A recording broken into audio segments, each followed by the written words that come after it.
আচ্ছা, কন্ট্রোভার্সি মানে হচ্ছে আমরা চুলচেরা বিশ্লেষণ করব, কোনো জিনিসকে নিয়ে আমি আলোচনা যখন করব সেটা ভালো দিক এবং খারাপ দিক দুটো নিয়ে আলোচনা করব, তাই তো? সেরকমই আজকে যখন আমি ভিডিও করতে বসেছি আমার মনে হয়েছে যে এই চুলচেরা বিশ্লেষণটা করা খুব প্রয়োজন রয়েছে। কারণ গতকাল সফটভাবে, হ্যাঁ, গতকাল লাস্ট ভিডিওটা শুধু একটা করেছে যেটা খুব সফটভাবে দিয়ে দিয়েছে আমাদেরকে, ভিডিওটা প্রেজেন্ট করেছে এবং সেখানে সফটলি অনেকগুলো কথা বলছে, ইয়ার্কি ছলে অনেকগুলো কথা বলেছে, অনেকগুলো দর্শকের ভালোবাসা নিয়ে অনেক কথা বলেছে, দর্শককে কটাক্ষ করা নিয়ে, দর্শককে পটানো নিয়ে, ম্যান্ডিকে নিয়ে অনেক কথাগুলো বলেছে। তাই শুরু করি তাহলে সুতপাকে নিয়ে এই ভিডিওটা। তার আগে তোমাদের সবাইকে ওয়েলকাম করে নিই। Hello friends, welcome back to my channel. আশা করি তোমরা সবাই খুব ভালো আছো, সুস্থ আছো। আমি ভালো আছি এবং সুস্থ আছি। নতুন আরও একটা ভিডিও নিয়ে আমি হাজির হয়ে গেছি।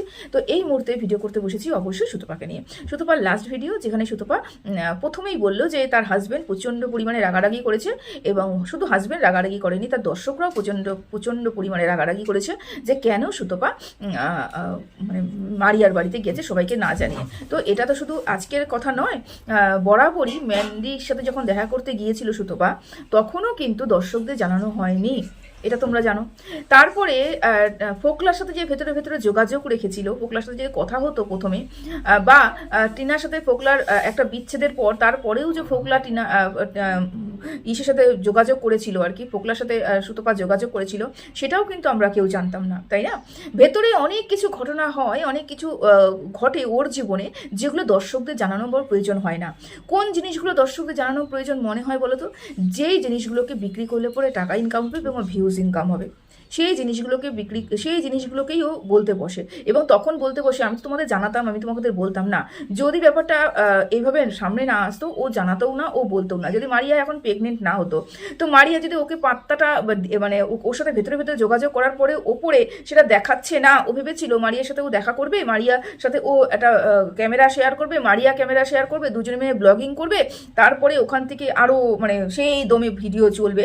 কিন্তু সেটা কিছুই হয়নি। সেই কন্টেন্টটা যে পেতে গিয়েছিল সেই কন্টেন্টটাও পেতে পারেনি, কারণ মারিয়া কোনো না কোনো দিক থেকে হয়তো ভিডিওটা ক্যামেরাটা শেয়ার করতে অমান্য হয়েছে বা রাজি হয়নি, যাই হয়েছে, তা সেই কারণে। তো এইখানটা এটাই বোঝা গেল যে ও বরাবরই দর্শকদের ঠকিয়েছে, বরাবরই দর্শকদের ইমোশনস নিয়ে খেলেছে। এবং যখনই এইরকম কোনো ব্যাপার বাইরে এসে গেছে বা বলতে ও বাধ্য হচ্ছে, বলতে চাইছিল না অথচ বলতে বাধ্য হচ্ছে। এখানে বলতে বাধ্য হয়েছে শুধুমাত্র মারিয়ার কারণে, মারিয়ার জন্যই ও বলতে বাধ্য হচ্ছে, না হলে কিন্তু ও বলতো না। তো যাই হোক, তো তখনই দর্শকদের এটা রাগ করাটা ভীষণ স্বাভাবিক, কারণ দর্শকরা ভালোবাসে। আমি কোনো দর্শককে খারাপ বলিও না, খারাপ চোখে দেখিও না। দেখো, যার যার দর্শক তার তার কাছে, তাই তো?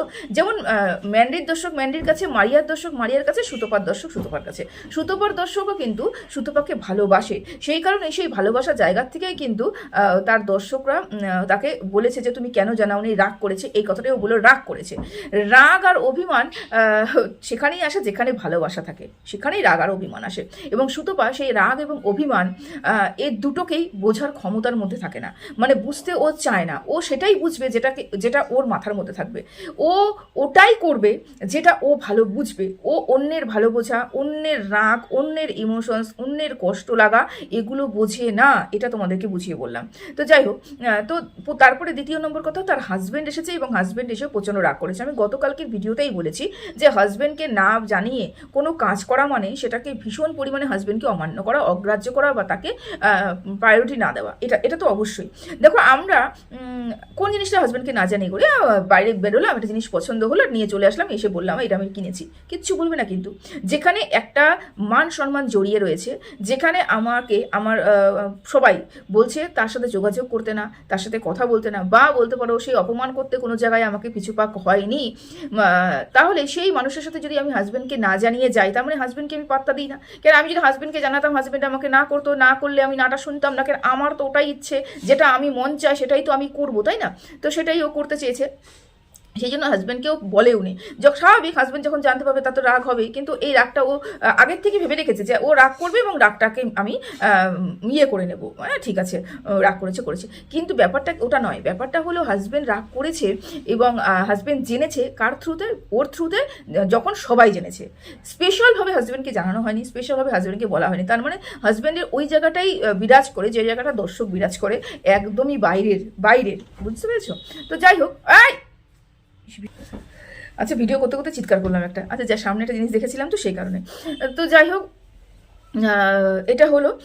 তারপরে হচ্ছে এবার আসি ম্যান্ডির কথা নিয়ে। ও বলল ম্যান্ডি যে সিদ্ধান্তটা নিয়েছে সেই সিদ্ধান্তটা ভীষণ ভালো সিদ্ধান্ত, এবং এই যে ম্যান্ডির মতো সফটভাবে কোনো ব্লগার নাকি বলে না, কোনো ব্লগার সফটভাবে দর্শকদের এরকম করে সুযোগ দেয় না যে তোমাদের আমি স্ট্রাইক তুলে নেব, তোমরা 24 ঘন্টার মধ্যে যোগাযোগ করো, তোমার যদি ক্ষতি হয় সেই ক্ষতি আমি চাই না, এরকম সফটভাবে নাকি কেউ বলে না। এটা হচ্ছে ম্যান্ডি। আসলে ম্যান্ডির তো ও প্রশংসা করবে, এটা বড্ড স্বাভাবিক, তাই না? এবার বুঝতে হবে ব্যাপারটা কি। ব্যাপারটা হলো যে ম্যান্ডি এত সফটভাবে কেন বলল, কেন কি কারণে বলল?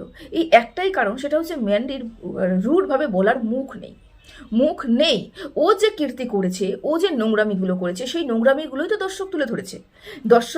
দর্শক মানে দর্শকদের সামনে তো ওই তুলে ধরেছে, এবং ওগুলোই নিয়ে অন্য কন্ট্রোভার্সি ক্রিয়েটার বলো, অন্য কোনো ক্রিয়েটার বলো, জানি না কারা কারা নিয়েছে, যারা ক্রিয়েটার না তারাও হয়তো নিয়ে একটা ভিডিও ছেড়ে দিয়েছে এরকম সবাইকে জানানোর জন্য, এটাও হতে পারে। তো 500-র উপরে শুনলাম নাকি এটা শেয়ার হয়েছে। তো সেই সময় যে এত নোংরামি ম্যান্ডি করেছে, এবং সেই নোংরামি, শুধু নোংরামি বললে হবে না, ওর পুরো পরিবারকেও যে বিক্রি করেছে, ওর নিজের মাকে যেভাবে বিক্রি করেছে, বাবাকে যেভাবে অসম্মান করেছে, তারপরে হচ্ছে ওর স্বামীকে ও যেই পরিমাণে ছোট করেছে, যেই পরিমাণে, ভাবতে পারছো একটা স্বামীর মানে কে, যেই বাড়িতে ও রয়েছে, যেই মানে ভিটে মাটির উপরেও বাড়ি বানিয়ে রয়েছে সেটা স্বামীর, এবং সেই স্বামীকে যেই পরিমাণে অপমান অপদস্থ করেছে। আর সোশ্যাল মিডিয়াতে, বিশেষ করে সোশ্যাল মিডিয়াতে মান সম্মান কিছুই রাখেনি। এখনও অবধি স্যান্ডি কিন্তু মাথা তুলে কোনোদিন কথা বলতে পারবে না, সবাই কিন্তু সবার আগে ওই জায়গাটায় বলবে তুই বইয়ের চাটা, কারণ বইয়ের মুখের উপরে কথা বলতে পারিস না, তোর মধ্যে পুরুষত্ব নেই। এই কথা ম্যান্ডিকে সারা জীবন শুনতে হবে। তো এই যে কথাগুলো শোনার জন্য ম্যান্ডি স্যান্ডিকে তৈরি করে দিয়েছে সেই জায়গাটা, তাই না? তো সেই সময় এত কালে কারতুত করার পরে সেই মানুষটা কোথার থেকে জোর গলায় বলবে তুই করে, তোরা না করলে পরে আমি এই করে দেবো, তো এই করে দেবো, সেই করে দেবো, ওই করে দেবো, কীভাবে বলতে পারে? প্রথমত কথা, এই আমাদের ওয়াইটিতে এত নোংরামি কোনো ব্লগার ছড়ায়নি। এই যে অন্যান্য ব্লগারের সাথে তুলনা করা হচ্ছে না, সত্যি সত্যি অন্যান্য ব্লগারের সাথে কিন্তু ম্যান্ডির তুলনা হয় না। আমি আবারও বলছি, ওই শুধুমাত্র 4 লাখ 4.5 লাখ সাবস্ক্রাইবার নিয়ে বসে রয়েছে বলে, সাবস্ক্রাইব করে বসে রয়েছে বলে দর্শকরা, বা ম্যান্ডি অত বড় একটা চ্যানেল হোল্ডার বলে, ম্যান্ডি কিন্তু মানে বিশাল কিছু করে বসে নেই। মান সম্মানটা সবার আগে, যারা 1-1.5 হাজার চ্যানেলটাও নিয়ে বসে রয়েছে তাদেরও মান সম্মান অনেক বেশি, কিন্তু ম্যান্ডির কাছে তার মান সম্মান কিচ্ছু নেই। তাদের জীবনে মান সম্মান বলে কোনো জিনিস নেই, কোনো জিনিস নেই, মানে আত্মমর্যাদা বলেও কোনো জিনিস নেই। বা বলতে পারো আমার তো নেই, আমি আমার পরিবারের মান রক্ষা করি, সেটা করার মতন মানসিকতা ম্যান্ডির নেই, বুঝতে পেরেছো? তাহলে সেই মানুষটাকে কে, সেই মানুষটা এসে অন্যান্য মানুষকে ভালো বলতে পারবে, মানে কটাক্ষ করতে পারবে, এই তোরা স্ট্রাইক দিয়ে দেবো, তোদের চ্যানেল উড়িয়ে দেবো, তোরা এই করবো, তোরা ওই করবো, তোদের নামে কেস করবো, এগুলো বলতে পারে? করার মুখ নেই তো, কিভাবে করবে? কারণ ও তো নিজেই নোংরামি করেছে এবং নিজেই তো নোংরামিগুলো ছড়িয়েছে, তাই না? আচ্ছা যাই হোক, সেই কারণেই বললাম যে অন্যান্য ব্লগারের সাথে তুলনা করা হলো তো ম্যান্ডিকে, আমি বললাম অন্যান্য ব্লগারের সাথে ও তুলনা হয় না, কারণ ম্যান্ডির মতন অন্যান্য ব্লগার অত নিচে নামতে পারবে না। ম্যান্ডির মতন অন্যান্য ব্লগার এত কথা মানে এত নোংরামি ম্যান্ডির মতন করতে পারবে না, বা করেও নি আজ অব্দি, তাই না? সেই কারণে তাদেরও কোনো ইয়ে নেই, ভয় নেই যে আমি যদি আমার চ্যানেলের প্রতি যদি কেউ অন্যায় করে থাকে, আমার কোনো ভয় নেই। যেমন রন প্রীতি, তো প্রীতি যে একজন কন্ট্রোভার্সি ক্রিয়েটারের এগেনস্টে কেস করেছিল তো তারা নির্ভীক ছিল এবং স্ট্রংভাবে কেস করেছিল। কেন করেছিল? তার কারণ জানে আমরা এমন কোনো অন্যায় করিনি, বা এমন কোনো কি সোশ্যাল মিডিয়াতে নোংরামি ছড়াইনি যেটা আমি মানুষের সমাজে তুলে ধরতে পারবো না, বা আমি যদি কেস করি সেখানে আমাকে জবাবদিহি করতে হবে, এমন কিছুই আমি করিনি। সেই কারণেই কিন্তু অন্য একজন কন্ট্রোভার্সি ক্রিয়েটারে যারা অতিরিক্ত এক্সট্রিম লেভেলে করে ফেলেছিল তার এগেনস্টে কিন্তু কেস করেছিল। এরকমই হচ্ছে ব্যাপারটা। ম্যান্ডির তো সেই মুখটা নেই, ম্যান্ডির তো সেই জোরটা নেই, ম্যান্ডির তো সেই বলার মুখটা পর্যন্ত নেই, তারপরেও ও বলতে বসেছে, এটাই আমার আশ্চর্যের বিষয়। যাই হোক, অন্যান্য ব্লগারের সাথে ম্যান্ডির তুলনা হয় না, এটাই বলে দিয়ে গেলাম। এবার আসি মারিয়াকে নিয়ে। মারিয়া কি বলো, মারিয়া নাকি দর্শকদের পটায়, দর্শকদের যখন মনে হয় পটানো দরকার, ভিউজে যখন দরকার তখন দর্শকদের পটায়, এবং যখন মনে হয় দর্শককে কটাক্ষ করবে, দর্শকের কমেন্ট আমার পছন্দ হচ্ছে না, তখন দর্শকদের নোংরা কথাও বলে, বাজে কথাও বলে। যেমন কদিন আগে একটা দর্শক বলেছে ওর খাওয়া নিয়ে, তখন বলছে তুমি কি রান্না করে দিয়ে যাও, তোমার খাবার কি আমি খাই, তোমার টাকা দিয়ে কি আমি খাচ্ছি, এই যে মারিয়া কিন্তু একটু উদ্ধত্তপনা দেখিয়েছিল, সেই সময় আমিও ভিডিও করেছিলাম। তারপরে আরও কয়েকটা জায়গায় উত্তর দিয়েছে দর্শকরা। তারপরে ওই যে শয়তানগুলো আবার শুরু করেছে এই কথাও কিন্তু মারিয়া বলেছিল। আচ্ছা, টাইটেলেও কিন্তু অনেকবার দর্শকদের নিয়ে খেলেছিল, এটাও দেখেছিলাম। কিন্তু ওর বক্তব্য হলো দর্শক তো দর্শক, ওর বক্তব্য হলো দর্শক তো দর্শক, সেটা নেগেটিভ হোক এবং সেটা পজিটিভ হোক, দর্শক তো দর্শক। তো তোর নেগেটিভ দর্শককে যখন মনে হবে তখন তাকে তুই তুচ্ছ তাচ্ছিল্য করবি, শয়তান বলবি, তারপরে তোমাদের উপরে খাই নাকি, তোমাদের পড়ি নাকি, এগুলো কথা বলি, তাদের নোংরা কথা বলবি, তাদেরকে তুচ্ছ তাচ্ছিল্য করবি। আবার যখনই মনে হবে যে না দর্শকের আমার প্রয়োজন আছে, তখন দর্শকদের আপন করে নিবি, তুমি ছাড়া আমরা চলতে পারো না, তোমরাই আমার সব, তোমরাই আমার লক্ষ্মী, তোমরাই প্রথমত কথা এখানের ওয়াইটি কন্ট্রোভার্সি জন্য প্রত্যেকটা ব্লগার, প্রত্যেকটা কন্ট্রোভার্সি ক্রিয়েটার দর্শকদের ইমোশনাল ফুল বানায়, এটা বাস্তব কথা। এখানে দর্শকদের কতটা প্রাধান্য দেওয়া হয় সেটা আমি জানি না, তবে এখানে দর্শকদের ইমোশনস নিয়ে খেলা হয় সেটা আমরা ভালো মতনই বুঝতে পারি, ভালো মতন বুঝতে পারি। কিন্তু কিছু দর্শক আছে তো যারা আপ্রাণ ভালোবাসে একে অপরকে, মানে মানে মানে যাকে দেখে আর কি, মানে কোনো কন্ট্রোভার্সি ক্রিয়েটারকে দেখে বা ব্লগারকে দেখে, তারা নিঃস্বার্থ ভালোবাসে। কিন্তু এই নিঃস্বার্থপানা কিন্তু অন্য অপরজের পক্ষ থেকে কিন্তু আসে না, এটা কিন্তু সত্যি কথা। এবার থাকলো তার দর্শকের কথা। যখন এই কথাটা সুতপা বলছিল, সুতপার এই কথাটা একদমই মাথার মধ্যে আসলো না যে কদিন আগে আমি দর্শকদের কমেন্ট নিয়েই কমেন্ট করতে বসেছিলাম, ভিডিও করতে বসেছিলাম। কদিন আগে দর্শকদের কমেন্ট নিয়ে ভিডিও করতে বসেছিলাম এবং বলতে বসেছিলাম যে বলেছি যে যাও ফোট, লাথি মেরে ভাগিয়ে দেবো এখান থেকে, আমার কমেন্ট বক্সে হাঁকবে না, মুদবে না, যা হাঁকার জন্য অন্য জায়গা আছে ওখানে চলে যাও, যার কথা বলছো তাকে গিয়ে বলো গিয়ে, আমার আসবে না। মানে এই যে বালের দর্শক, এই যে চুলের দর্শক, এই যে এই দর্শক, তারপরে তোদের মতন দর্শকের প্রয়োজন নেই, তোরা আমার ভিডিও দেখবি না, আমার ভিডিও পছন্দ না হলে তোরা দেখবি না, এই যে দর্শকদের কটাক্ষ করেছিল দুদিন আগে, তাহলে এত কি ওর মেমোরিটা খারাপ হয়ে গেছে যে দুদিন আগে কি করেছে ও সেটা মনে নেই? ও আজকে মারুকে জ্ঞান দিতে বসলো যে তুই দর্শক নিয়ে কোনো কথা বলবি না, দর্শক নেগেটিভ হোক পজিটিভ হোক, দর্শক তো দর্শক হোক, দর্শকদের কেন তুই ভালো। আর তুমি তাহলে কি করবে? নেগেটিভ হলেও তো দর্শক, পজিটিভ হলেও দর্শক। আজকে নেগেটিভ দর্শক তোমাকে একটা বাজে কথা বলেছে বলে সেইটাকে নিয়ে তুমি এমন, যে টিনা ঘোষালকে নিয়ে বা আরও কয়জনকে, রিতা কি জানি সামথিং নাম মনে নেই অতটা, ওদের কয়েকজনকে নিয়ে তুমি যা ভিডিও করেছিলে, ভিডিওটা তুমি আরেকবার দেখো তো, তুমি কি ধরনের ভাষা বলেছো তাদেরকে, কি ধরনের নোংরা কথা বলেছো। তুমি দশানন দেখিয়েছিলে, 10টা মাথা দেখেছিলে না, 10টা মাথা দেখিয়ে তুমি দশানন তৈরি হয়ে গেছিলে, কি ওটাকে রাবণ যে মূর্তি ধারণ করেছিলে, সেই ভিডিওটা তোমার কানে বাজে না? যে তুমিও তো সেই দর্শকদের নিয়েই বলেছিল, তারা তো নেগেটিভ দর্শক। যদি মারিয়ার ক্ষেত্রে নেগেটিভ দর্শক পজিটিভ দর্শক একই দর্শক মানে দর্শক হয়ে থাকে, তা তোমার ক্ষেত্রেও তো নেগেটিভ দর্শক পজিটিভ দর্শক মানে দর্শক তো দর্শকই হয়ে থাকে, তার এটা তো তোমার ক্ষেত্রেও হয়ে থাকে, তাই না? তা তুমি যখন জ্ঞান দিতে বসেছো, তাহলে তুমি কেন মারিয়াকে নিয়ে শুধু জ্ঞান দিচ্ছিলে? তা এটা তো তোমার ক্ষেত্রে প্রযোজ্য হতে পারে, এমন তো নয় যে একই রুলস হচ্ছে তোমার মারিয়ার ক্ষেত্রে আলাদা হবে, তোমার ক্ষেত্রে আলাদা হবে, তা তো নয়। তুমিও তো দর্শকদের এতটা নোংরাই কথা বলো, এবং যখন এই যে তুমি আজকে দর্শকদেরকে নিয়ে তুমি আগলে রাখতে বসলে, তুমি আমাদের খুব ভালোবাসো, তোমরা আমাকে খুব ভালোবাসো, তোমরাই ভালোবাসে, অভিমান করেই বলেছো, আমি বুঝতে পেরেছি, আর হবে না, এই না সেই যে ন্যাকামোটা তুমি করলে দর্শকদের নিয়ে, তুমি তো দর্শকদের ধরে রাখার জন্যই করলে, কারণ তুমি বুঝতে পেরেছো, ওই যে বললাম না দর্শকদের পালস পৌঁছে, তুমি তো বুঝতে পেরেছো যে দর্শকরা খেপে গেছে, এবং মারিয়ার সাথে দেখা করা নিয়ে দর্শক আমার উপরে খেপে গেছে, এবং দর্শক আমাকে খারাপ কথা বলছে, সেই কারণে দর্শকদের বুকে আগলাতে আবার চলে এসে, কিন্তু দর্শক তো লক্ষ্মী, দর্শক চলে গেলে পরে ভিডিও করে লাভ কি?